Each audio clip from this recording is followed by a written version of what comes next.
You can be as much anti-capitalism as you want, but this ethical anti-capitalism always personifies it with, you know, that corrupted, that corrupted. They obfuscate that the question is the question of the system. Even Obama, to whom I still have at least a certain minimal respect, deeply disappointed me here. How did Obama react to BP oil spill? I'm not paid by British Petroleum. I also think they are disgusting. All I'm saying is that it's, you see, we have a great natural catastrophe with unpredictable consequences. Instead of approaching it in a radical way, mobilizing all the people, maybe even the army, at least the US Army in this way would have been doing something more meaningful than killing the Afghans. No? What is he doing? He changed it into a typical, legal, private, immoral culprit problem. As it, I will kick the BP in the ass and I will make them pay, which is totally ridiculous. You can see here how we cannot do with ecology the amount of crises which are definitely ahead of us. They absolutely need something that I cannot call a communist approach. That is to say, a large mobilization outside the market and outside this legal state form.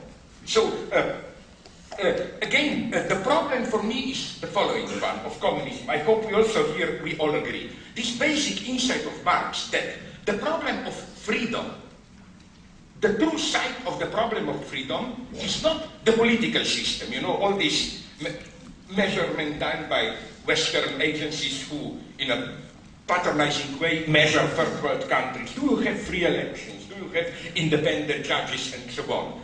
The true measure of freedom is what goes on in what superficially appears as an apolitical set of civil society relations, production, exploitation, even family, and so on and so on. There, in this, not directly, of course they are in reality political, their freedom is decided. Which is why I think that this cheap anti-capitalism, oh how corrupted they are, BP, this company, that, still implicitly, yes, remains within the scope of this legal approach. We need to expand political democracy to cover it up and so on and so on. It cannot be done. Okay, I will now really sum it up because I would like maybe to engage in a debate with you, John, with your legendary statement, which I hope maybe I misunderstood about, you know, like, let's do our job properly at this local level, and somehow, now I'm not sure I got you correctly. The way you are radically interpreted is, you know, it's like this, what Hegel would have called subterranean work of slow work, so that you don't have to confront the power directly, you just do this local work. We don't need to take power, but well, to be very brutal and really to sum it up. My problem is one that I read your work. No, the KGB did it. I have it in black on the clothes. And all the examples that you, this is an empirical claim. Please, I would like to be refuted. This is not a rhetorical stupidity. All examples that you enumerate, I claim, still presuppose not only a relatively strong, but even a relatively efficient state, I claim. Yes, I claim. Show me, you know, you can have all these local communists doing their work, always in the background, the state remains. Second point, what to do then when, to put it in very naive terms, how literally am I to take, yes, stop, okay, yeah, I'm stopping, it's a dialectical process. How literally do you take this non-power? Like, now I'm consciously, to provoke you as an aggressive among comrades, we are contradicting. What would you say to Morales? No, step down, rather do your work down. And my idea is not Chavez. My idea is Morales here. We can get power, why not? We can, in collaboration with all those local movements that you like so much, we can do the work. And it's okay, I could go on for 1 hour, but just to conclude, another point which I think we share. People, when we dream about society to come, people usually tell us, oh, this is utopia, this is impossible. Just to conclude, Rima, I see your evil eye, Through my ideological eyes, I see the red letter and you are weeping. Okay, sorry. sorry, you know that it's typical when people tell us impossible. Did you notice how, in what a strange way, the signifier impossible functions in our ideological space? On the one hand, the official ideology is telling us everything is becoming almost possible. You know, in the field of private pleasure, science, and so on. We will be able to change our character. We will be able, not to mention what horrible things in sexuality doing. We will be able to travel to the moon. Everything is possible there. But the moment you approach social relations, there are more and more things which are impossible, you know. As if the message of the ruined ideology will be able to travel to the moon, to Venus, will be able to become immortals. Of course, why not?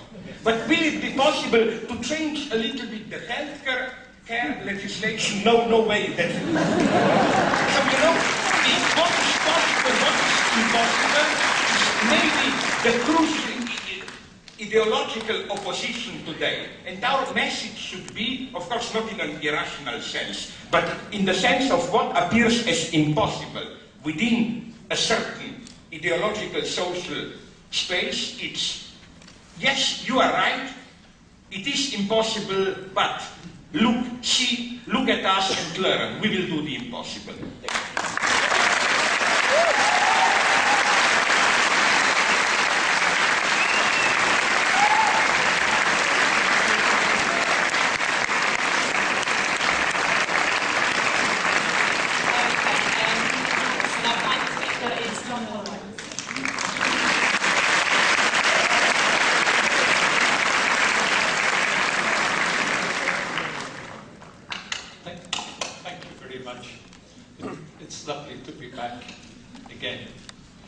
It's lovely, and it's a little bit frightening. It's a little bit frightening to see so many people and to see the big queue beforehand, all those people waiting. You think, my goodness, my goodness, what are you all doing here? My goodness, why do you all want to talk about the idea of communism? And can it be perhaps that we are all here because we are all communists?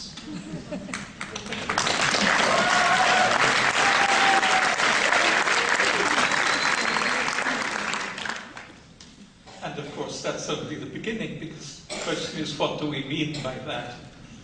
And I loved Alex's museum, the idea of a museum of capitalism. That's really lovely. The only problem is, where is it? And I think he says, well, it's in communism, of course. But where is this communism? And I think my fear is that communism becomes a kind of land of Oz, you know, somewhere over the rainbow. And it's not like that. It can't be like that. It seems to be that no, that communism is very much here and now, and we have to start from that. If we want communism, if we are communists, then we must start from the idea that communism is already here and now. And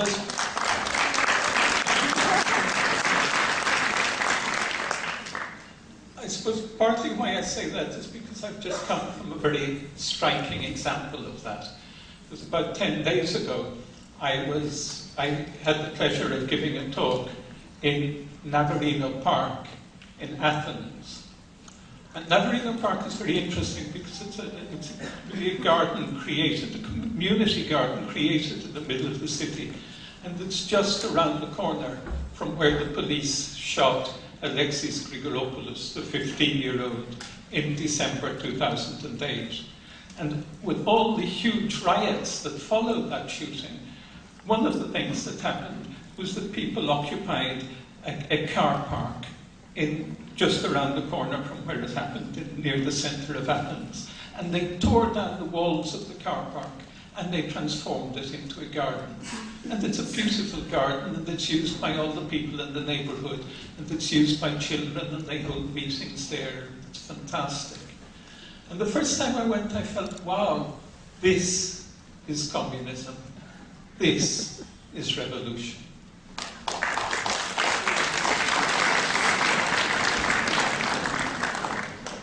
And I still feel that strongly. I still feel very much that that is where communism is. That is what communism means. Why? I think firstly, because the garden grew out of a no, grew out of a yeah, basta, yeah, we can't go on. We can't go on living in this capitalist world. We can't go on creating and recreating capitalism, because it is destroying us, and it is destroying us very quickly. We have to break the logic. We have to break the logic of capitalism, and we have to do it now, not in some far-off day in the future.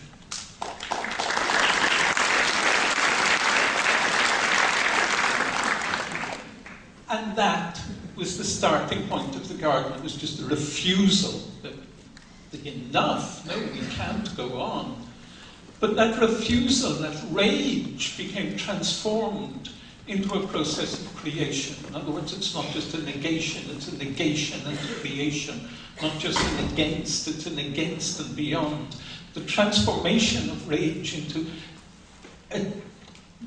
a change here and now in the city of Athens.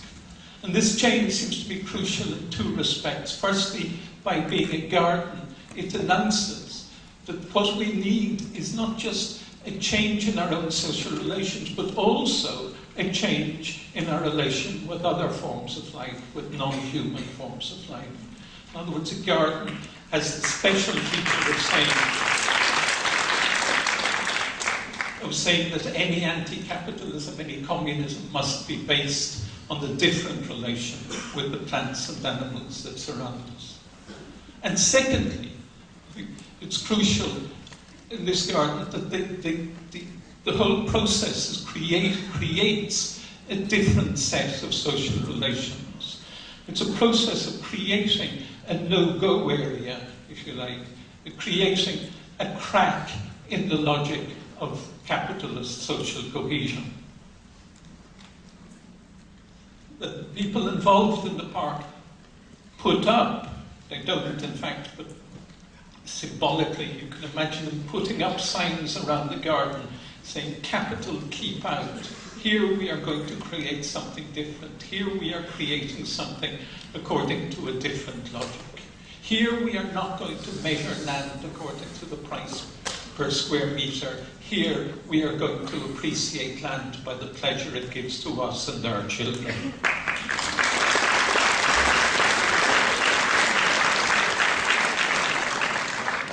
So these non-capitalist, it seems to me that they are non-capitalist social relations, non-capitalist in the sense that they break with the logic of capital, that they consciously create relations that are asymmetrical in relation to capitalism, relations of horizontality, relations of cooperation, relations of friendship, of love, if you like, relations that do not fit in to the logic of capital.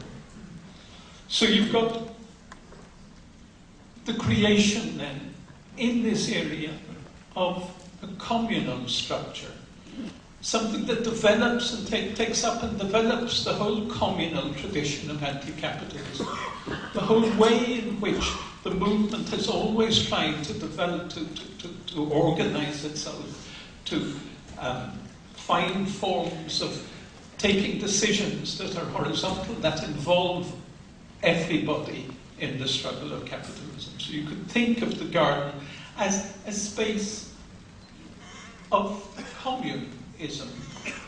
That communism then exists. It is not in the far-off future, because we don't know if there's going to be a far-off future. Communism exists, and it exists in the interstices of capitalism. That's where it exists.